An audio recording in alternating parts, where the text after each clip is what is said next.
Friends, I have had it. Every few years when we get a new generation of Pokemon, I'm always so excited to see all of the new designs. The starters, the legendaries, the basic birds, and the unknowable abominations. But every generation, without fail, we get some of these object Pokemon. And I love them. Every single one of them. Delmise, Klefki, Vanillux, Appleton, no joke, these are some of my favorite Pokemon of all time. But every generation, without fail, we also get endless complaints about how Nintendo is running out of ideas, how the new designs are so lazy, and how the old generations were so much better. Yeah, totally, Krabby and Dugong are peak designs. Gen 1 really was the best. Well, I'm sick of it. As a card-carrying member of the Object Pokemon fan club, I'm here to defend them. Because there are a lot of reasons why these Pokemon designs are some of the best in the entire franchise. Welcome to Singularity. Let's start with some guidelines. What makes an Object Pokemon? Obviously, to start, the Pokemon needs to be primarily inspired by an object. Plenty of Pokemon take inspiration from an object among other things, but I don't think anyone would count Blastoise as an object Pokemon. Second, it needs to be a man-made and recognizable object. Otherwise, pretty much every rock type would count. And finally, the design needs to resemble a stylized version of said object. Like I said, plenty of Pokemon are inspired by objects, but they don't obviously look like them. Meowth is based on a Maneki Neko, but it looks more like a stylized cat than anything. Based on these criteria, here is my list of object Pokemon. This is by no means an exhaustive or objective list. There's obviously some give and take, and I'll go through some fringe cases and honorable mentions at the end. So if you disagree with these picks, it probably just comes down to a difference of opinions, but feel free to let me know. Let's dive in. Magnemite and Magneton are based on magnets and ball bearings. Grimer and Muck are personified toxic sludge. Voltorb and Electrode are a unique case, being based on in-world objects, but Pokeballs still count. Baltoy takes inspiration from balancing toys, while Claydol looks a lot like a Shikoki Dogu from the Jomon period of Japanese history. Shuppet is another Japanese doll, a Teruteru Bozu. Banette resembles a more generic Western doll that's been possessed by a vengeful spirit. Chimecho is a wind chime or wind bell. Drifloon is a balloon, and Drifblim looks a lot like a hot air balloon. Chingling is based on a Suzu bell, commonly used in Shinto shrines. Bronzor and Bronzong are both based on items of ritual significance in Japanese mythology, a bronze mirror and a bell. And Rotom, in his base form, looks like a light bulb, but takes on the appearance of other appliances in his other form. Darumaka is primarily based on a Daruma doll. Yamask is a bit amorphous, but the mask is obviously the centerpiece of the design. Same goes for Cofagrigus and the sarcophagus. Trubbish and Garbodor are apparently cats, but also trash bags. The Vanillite line are all ice cream cones, the Clink line are all gears, and Litwick, Lampet, and Chandelure are based on a candle, lamp, and chandelier respectively. The Honedge line are all based on swords with a shield thrown in for each slash. Swirlix is cotton candy, Slurpuff is a cupcake, Klefki is a set of rings. Pumpkaboo and Gourgeist are based on jack-o'-lanterns, which I am going to count as man-made objects. Stuffle and Beware are stuffed animals, Comfey is a lei, Sandygast and Palisand are sandcastles. Delmise doesn't technically count because the seaweed is the real Pokemon, but Delmise has gotten so much hate for being just an anchor that I felt he had to be included. All of the Ultra Beasts are pretty out there, but I think Xurkitree and Kartana do fit our criteria. And we also have a Alolan Grimer and Muck, who are based on the same thing as their Cantonian cousin. Appleton is an apple pie, Sinistea and Poltegeist are based on a teacup and kettle respectively.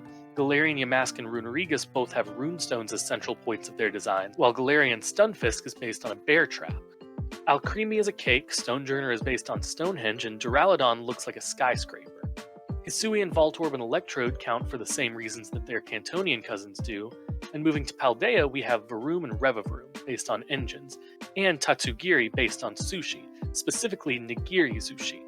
Sandy Shocks is a magnet just like Magneton, Gimmighoul is based on either a coin or a treasure chest depending on the form, Diplin is a caramel apple, Poltergeist and Sinistcha are based on matcha tea, and finally Archaludon goes from being the shard to a cable-stayed bridge.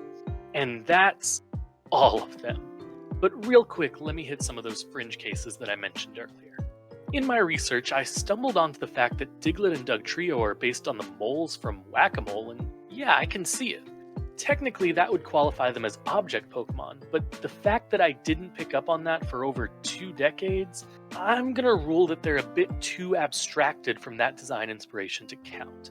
I'm also not counting the Regis or the Golett line. Yes, golems are technically man-made, sometimes inanimate objects, but they count as folklore, not household objects.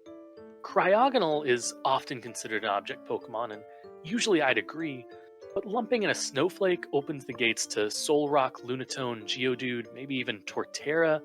I'd just prefer to leave that can of worms closed, hence the man-made object clause.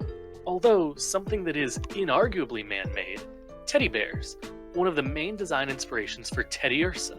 Honestly, I can go either way on this one. Sure, he is inspired by a teddy bear, no doubt, but he's also inspired by Au Naturel bear cubs. I'm not going to count him here, but if you disagree, that's fine. You could make an argument that all of the future Paradox Pokemon should count, since they're all robots, but I think that's far enough outside of what's normally considered an object Pokemon that we can easily dismiss them without losing any sleep. Finally, we have Remoraid and Octillery. In beta sprites, they both had more of a modern weaponry look. Remoraid was a gun and Octillery was a tank, which makes their names make a lot more sense.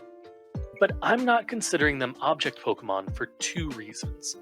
First, these designs are equal part animal and object, not primarily inspired by weapon. Octillery looks as much like an octopus as a tank to me.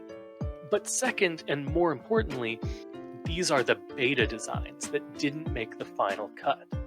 Modern day Remoraid doesn't look any more like a gun than Luvdisc or Basculin. I'm sure there are others that I missed, so feel free to mention them down in the comments, but overall, I feel really good about this list. So with our roster finalized, we can finally get to the meat of this video. Defending object Pokemon. So it's worth asking, why don't people like these things? I mean, in a way, the most objective measure of a Pokemon is its combat ability. So could you argue that object Pokemon are just overall weaker? I don't think so. Let's take a look at Smogon. If you don't know, Smogon is a website dedicated to competitive Pokemon battling. Every Pokemon has a page here, detailing the roles they can play in a team, the ideal movesets, best held items, abilities, everything. Smogon maintains a usage-based tier list, basically assuming that if a Pokemon is used by the vast majority of players, that speaks to how good that Pokemon is. Anyone who was around for the Tier 0 spiral formatted Yu-Gi-Oh! Can understand how oppressive overuse can be, so this system works for me. It bottoms out at PU, the tier for Pokemon that never see any use, and tops at Uber, the Alexander the Greats and Genghis Khans of competitive Pokemon. And let's take a look at our Chaladon's page, shall we? Oh, would you look at that? He's in Uber. Pseudo-legendary stats, a diverse move pool, and some good abilities set him up to make or break entire battles. You know who else is in Uber? Aegislash the Sword Boy. If we go 1 tier lower to Overused, we'll find Kartana, the Speed Demon. Sure, most object Pokemon aren't competitively viable, but most Pokemon aren't competitively viable. The fact that there are some object mons repping us in the big leagues shows that as a group they do have some value. No, obviously the main complaint isn't about their combat abilities. It's the design. People seem to think that object Pokemon are just inherently poorly or lazily designs. And I have to hard disagree here. What makes a good character design? Strong silhouettes? Identifiable personality? Adherence to or intentional deviation from design conventions? It's a loaded question, I know. But whatever the answer is, I can't see a world where object Pokemon don't fit the bill. Take one of my personal favorites, Dhelmise. Introduced in Gen 7, Dhelmise is a ghost grass type that's been the subject of a fair bit of hatred and derision.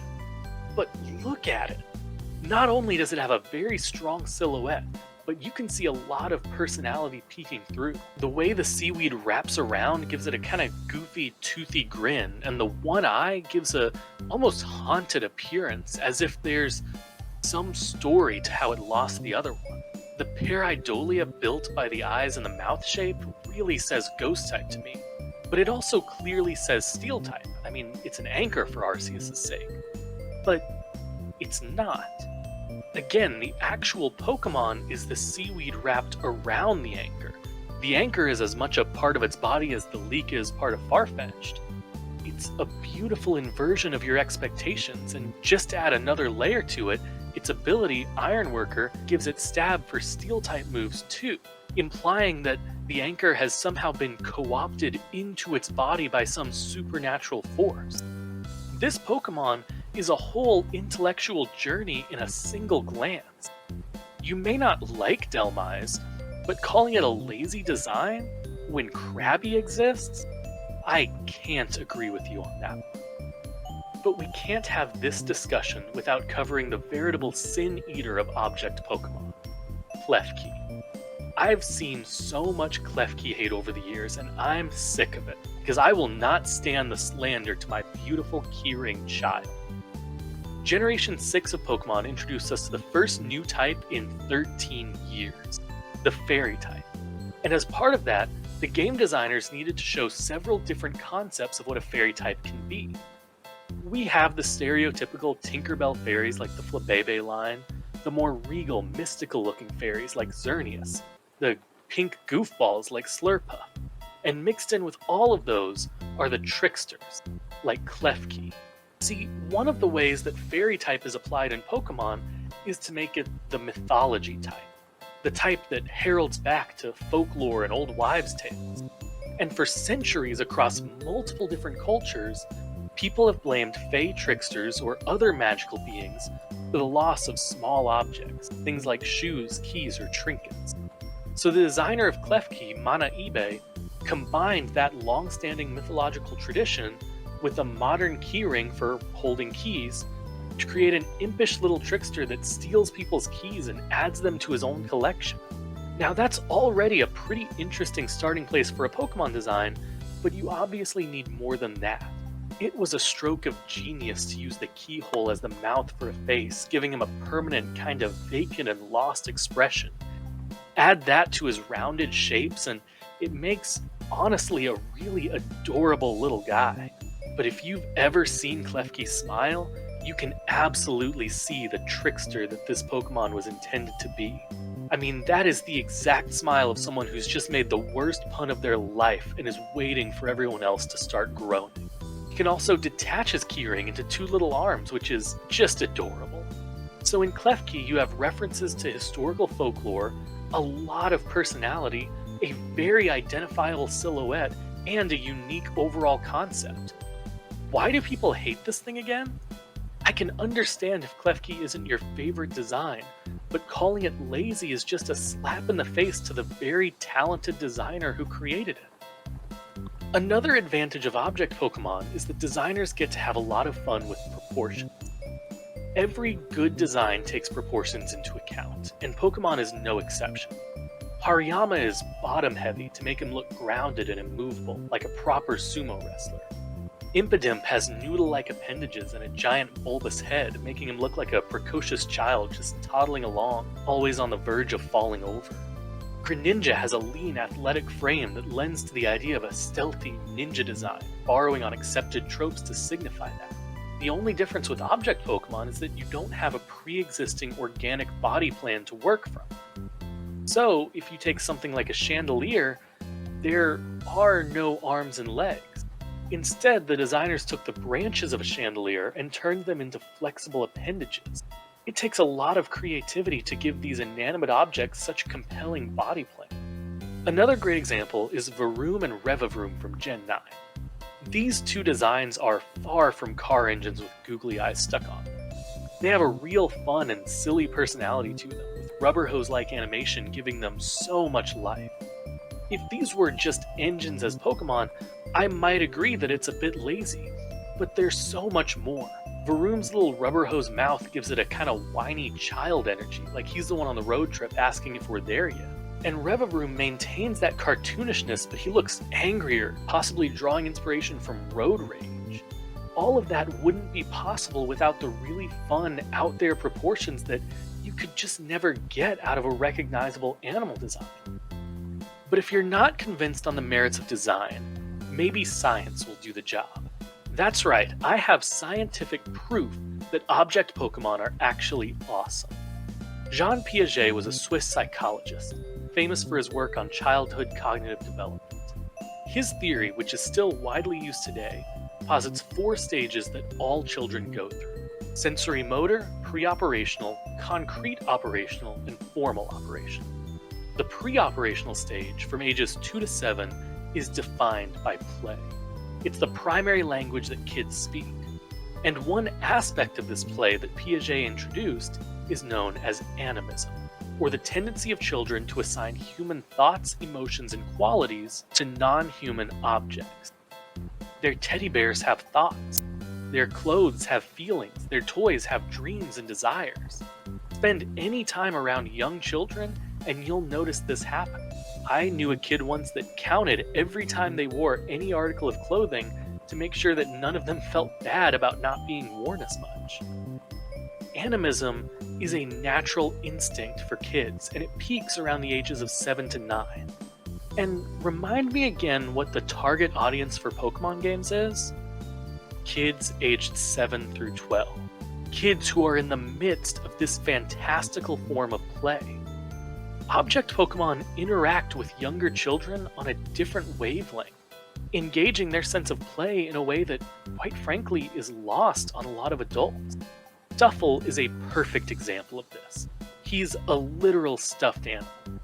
Every kid in the world has a toy that they've fallen in love with, and during the pre-operational stage, they can't be blamed for thinking that the favorite toy is actually alive and treating it as such. It's completely normal, and in fact, for healthy development, it's encouraged. So what happens when that same kid opens up a copy of Pokemon Sun and finds an adorable little Stuffle chilling in the Akala outskirts that reminds them of their beloved toy? That's a joy that speaks to kids on such a primal level. Or we can abstract it a little bit. It may just be because I'm a sucker for ghost types, but I've always loved Sandygast and Palisade. Sandygast's perpetually open mouth gives him a really adorable cluelessness, and the simplicity of his shapes just lends to this idea that he's just a little guy. Why should animism be limited to things that are already anthropomorphic like stuffed animals? I mean, kids certainly don't limit their creativity. Is it really so outlandish to believe that a kid would look at a sandcastle and personify it in the same way that they do with their toys and imaginary friends? Object Pokemon play on this natural proclivity that kids have. It's just like kids to bring their stuffed animals, their sandcastles, their candles and cakes and ice cream cones to life. Why shouldn't Pokemon designs play in this fantastical world that kids live in? But if you're still not convinced, consider for a moment where Pokemon comes from. Japanese folklore and mythology is a very rich tradition of beliefs, and in Shinto, there's this concept of Reikon, a soul living in all things. The mountains have their own Reikon, as do the rivers and the lands. And you guessed it, so do inanimate objects. Yokai are a class of Japanese supernatural entities that are really difficult to translate into any Western concept. They've been referred to as ghosts, demons, goblins, monsters, and none of that really fully encompasses the term.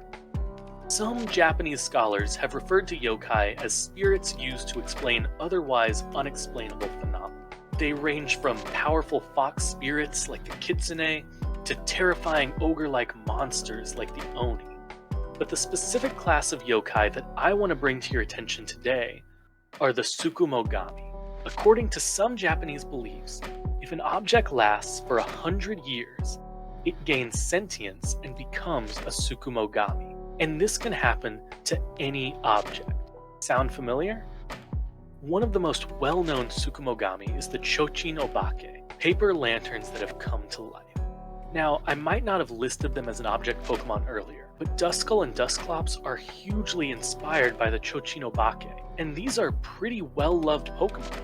It just makes sense that in a culture with a rich history of anthropomorphized objects, that would show through in Pokemon design. But they don't just reference Japanese culture. Sinistea and Poltegeist are references to the importance of tea in British culture. Comfey is a lei, a traditional Hawaiian garland symbolizing peace and friendship. These types of Pokemon let the designers call reference to real-world cultures in ways that just wouldn't be possible otherwise. And that's something really special to me. If Pokemon is a franchise that's meant to bring people together, you can do that with elephants and orangutans. But the deeper and more personal parts of our cultures, like Daruma dolls, leis, and cultural landmarks, connect us in a deeper way. So, have I convinced you yet? We've looked at object Pokemon from a competitive angle, a design angle, a scientific angle, and a cultural angle. I'm not saying that Dhelmise has to be your new favorite, but I hope you've got new respect for these types of designs. I think what makes me the saddest when people smack talk object Pokemon is that it goes against the whole point of Pokemon. James Turner, a designer for Pokemon going all the way back to Generation 5, has said that all Pokemon have one thing in common. They can be your friend. Whether that's a powerful and ferocious dragon or a gothic Lolita witch, no one should be allowed to dictate which Pokemon are good and which ones aren't. I may have dunked on Krabby a couple times throughout this video, but if he's your fave, that's fine. His slightly overemphasized crab claws and his big eyes do give him a cuteness that's really appealing to some people. Same goes for other Pokemon that I don't care for. If you like the design, I'm happy for you. I'm happy that you can appreciate this Pokemon in a way that I can't. Not every design is for everyone, and that's okay. That's beautiful. But that doesn't mean that we get to look down on the ones that aren't for us.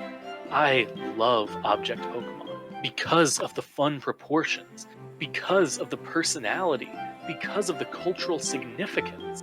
And I hope that this video, even if it hasn't brought you around to love them, has given you more respect for some of my absolute favorite designs in the entire franchise. This is Singularity, and remember to stay curious.